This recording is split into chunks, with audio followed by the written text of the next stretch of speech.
and welcome to BeTheBestChiropractor.com Facebook Live. It's my second Facebook Live. I'm so excited to be here with you all today. Today, I'm going to talk to you a little bit about that first patient visit. It's super important. It sets the tone for everything you're going to do with that patient for the entire rest of their treatment protocol.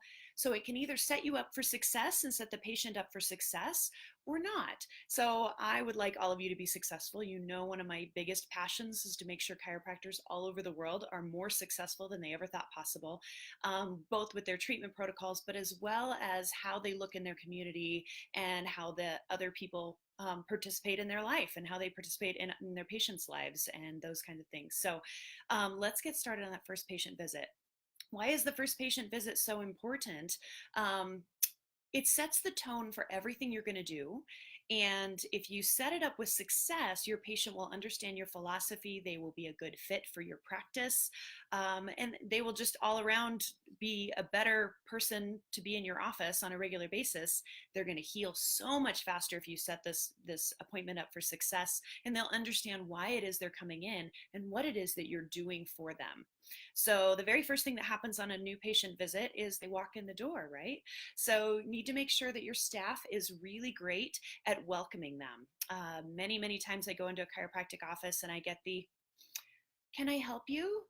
And even though it's a friendly, "Can I help you?" it's not a welcoming, "Can I help you?" So train your staff and train yourself to stop whatever they're doing and say, "Hi, how are you? What brings you into the office today?" And they'll say, "Well, I'm Sally. I have a new patient appointment at 2 o'clock.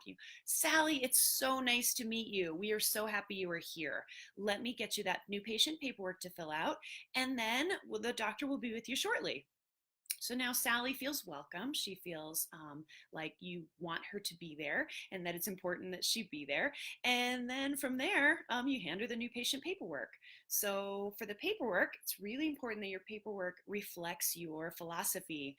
Have you ever taken the time to read through your new patient paperwork and see if it actually fits you, see if it actually suits you and directs the patient in the direction that you want to be? So for instance, if you're a doctor who doesn't want to be focused on pain, who doesn't want to be focused on aches and pains and soreness, but your paperwork only asks about aches and pains and soreness, that might not be the greatest fit. It might mislead your patient because they're going to be filling out that paperwork for probably 20 or 30 minutes, right? It's a long paperwork process. So during that time, you're training their brain to think about aches and pains and soreness. And if that's not the kind of doctor you want to be, then change your paperwork so that it does talk about and ask questions about what you do want to do. Obviously, your patient paperwork needs to suit the state laws. It needs to follow all the state laws and regulations. So the review of systems and all of those things need to be in there. But with that, make sure that, it's directing them towards whatever philosophy. So ask them questions about, do you know that, your body heals itself? And they can say yes or no. And then you have an opening for that conversation and so on. So in other words, look at your patient paperwork, make sure that it not only sets you up for success, but it also sets the patient up for success so that they can understand what's going on. And understand what direction you're going and what kind of treatment you do. So that's really important. Then make sure the flow is clear. So when the office manager hands the paperwork to your patient when they walk in, make sure she says or he says or you say, "We're going to grab that paperwork from you as soon as you're finished, so please bring it up front." That way the patient understands that that's what's next is, bring the paperwork up front. All too often I'll have patients sit in the waiting room, and if nobody directs them, they sit in the, start checking their email or getting on a phone call or something because they don't know what's next, and it wastes time in your office and it wastes time for them. So make sure they know what's next, what the next step is.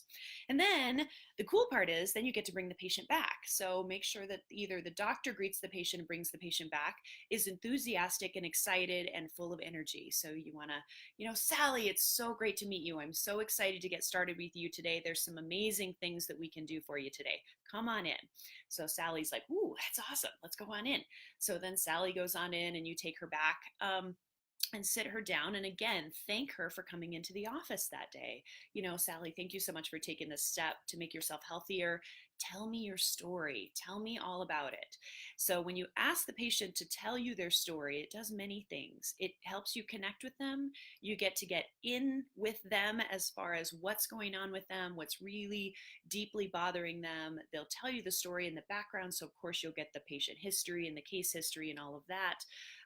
My preference is that the doctor take the history, not a CA, because the other thing you're looking for when Sally's talking is how she communicates.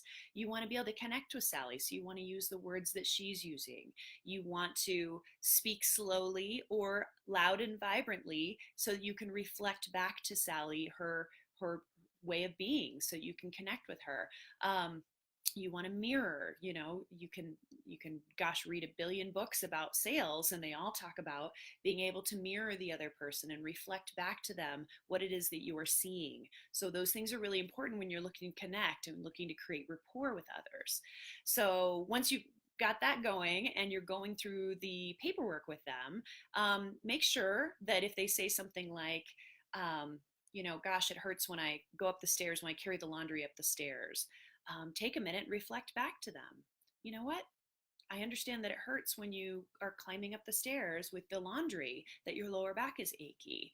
And then you reflect back to them what that is, which is what I just did. So you say basically the same sentence that they said to you. So it's parroting back. And then you add the education piece. So I understand that when you climb up the stairs with the laundry, your lower back is sore. It sounds to me like, and then you fill it in with education. So that sets Sally up for success because A, she knows you've heard her, she knows you're listening to what she has to say, and you're coming up with solutions along the way. I know you guys think about these things anyway, so you might as well say them out loud. You might as well share them with your patient as they come up. That also creates a level of hope and a level of confidence in what it is you're doing. Because part of your job on this first visit is to create hope so that the patient understands what's next and understands they can actually get better. A lot of times as well, when you're listening to the patient's story, what you'll get is, yeah, I'm damaged. I've, got a herniated disc. And so, the doctors told me that that's just the way it is. So I know my back is hurting because I have a herniated disc. What can you do about it? And I love to say to them, when was the herniated disc? When did that happen? And they'll say, oh, it was about 12 or 15 years ago that it herniated. And I get to say, okay, so do you know the body actually heals itself? Do you know the body is getting better in that period of time? So you probably no longer have a herniated disc. You might have a disc that has a history of damage, but it doesn't mean that disc is causing you any of these troubles whatsoever. And you can see in that moment their brain shift because they've been told their whole life, oh, this is going to bother you for the rest of your life. You're probably going to suffer. Anytime your back hurts, it's probably your disc, and there's nothing you can do about it except go under the knife and get surgery.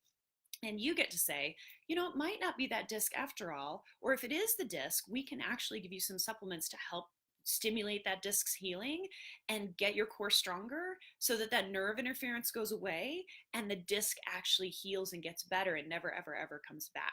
So you're creating a story of hope for Sally when she's in your office, and that's what's going to set her up for success. She's used to hearing things like, well, you got to live with it, take these pills, take these drugs, someday you're going to have surgery, and you're giving her a different option, a different possibility, and it opens up a whole new world for Sally so that she can see what is potentially going to happen in the future. So that's really exciting. That's my favorite part about the new patient visit, is setting up that protocol. And then you need to set a plan with Sally. And so she's on board. She's like, all right, doc, let's do this. I know my lower back is no longer caused by my disc. I know that it's fixable. So let's do it. Let's fix it because I'm tired of it. I'm over it. And I'm tired of carrying around this diagnosis of herniated disc everywhere I go. So then you get to set her up for success and say, so this is what it's going to take. And so whatever your treatment plan is, whatever your treatment protocol is, explain it to her and explain why your treatment plan is what it is. If it's 3 times a week for 6 weeks, explain why. Explain exactly what it is about the 3 times a week for 6 weeks that's going to lead her to success. If it's once a week and some strong homework exercises, explain why it's that. So whatever your treatment plan is, explain to her and tie it into her system and her aches and pains and whatever it is that you're treating, and explain to her that's how it's going to help her achieve her goal.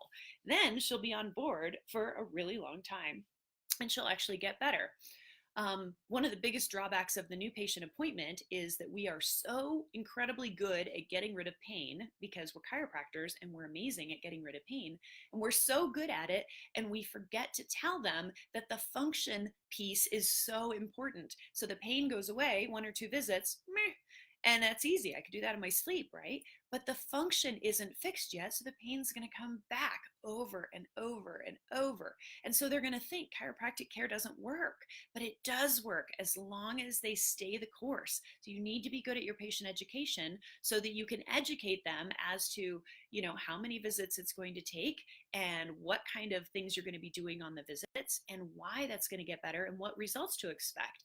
And understanding that the pain going away is not the only goal. The pain staying away is the goal, right? Because they can get their pain to go away with a pill too. Why not just take pills? That's not the goal. You want it to go away and stay away so it never, ever, ever comes back. And you can set them up for success for that if you educate them that it's a journey, it's a process, and there's hope at the end, but it's a journey. And it has to be said over and over again to explain, look, this is a journey. Every single day you come in, you're going to get so much better. And then at some point, we're going to transition into where I'm just keeping an eye on you, right? So it's kind of like going to the dentist. You're going to get checked up on every once in a while so that you're better and make sure you stay better forever. Most of my patients come in about every 6 to 8 weeks. Their pain's been gone for years. It doesn't come back, but we make sure it doesn't come back. We make sure the muscles are firing, the nerves are talking to the brain like they should, and that their movement patterns are effective so that they're not setting themselves up for injury down the road. And those are things you need to let your patients know about so they're on board with you. And at the end of the visit, make sure you get really, really excited about the possibilities you just created for them. So they are going to think, oh my gosh, now I can be able to pick up my grandkids. I'm going to be able to carry the laundry up the stairs and do my household duties without any pain, and it's going to be awesome, and it's all going to be totally doable in a matter of weeks. So get excited with them, walk them out to the front desk and say, you know what, Sally, you're going to be better in no time. You're going to be amazed at how much better you're going to be in no time, and I look forward to doing this journey with you. We will see you again in such and such a time. Educate your staff on what to do next and what to schedule Sally for, and set it up for success. And that way you will have success. Your patient will get results, so they will have success. You change lives every single day. Just get better at it. Get better at educating your patients around that, and you will change even more lives every single day. So love being the best chiropractor for your patients, for your practice, and for yourself. Thank you for watching. Tune in next week at 9 a.m. I will look forward to seeing you then. Thanks for watching.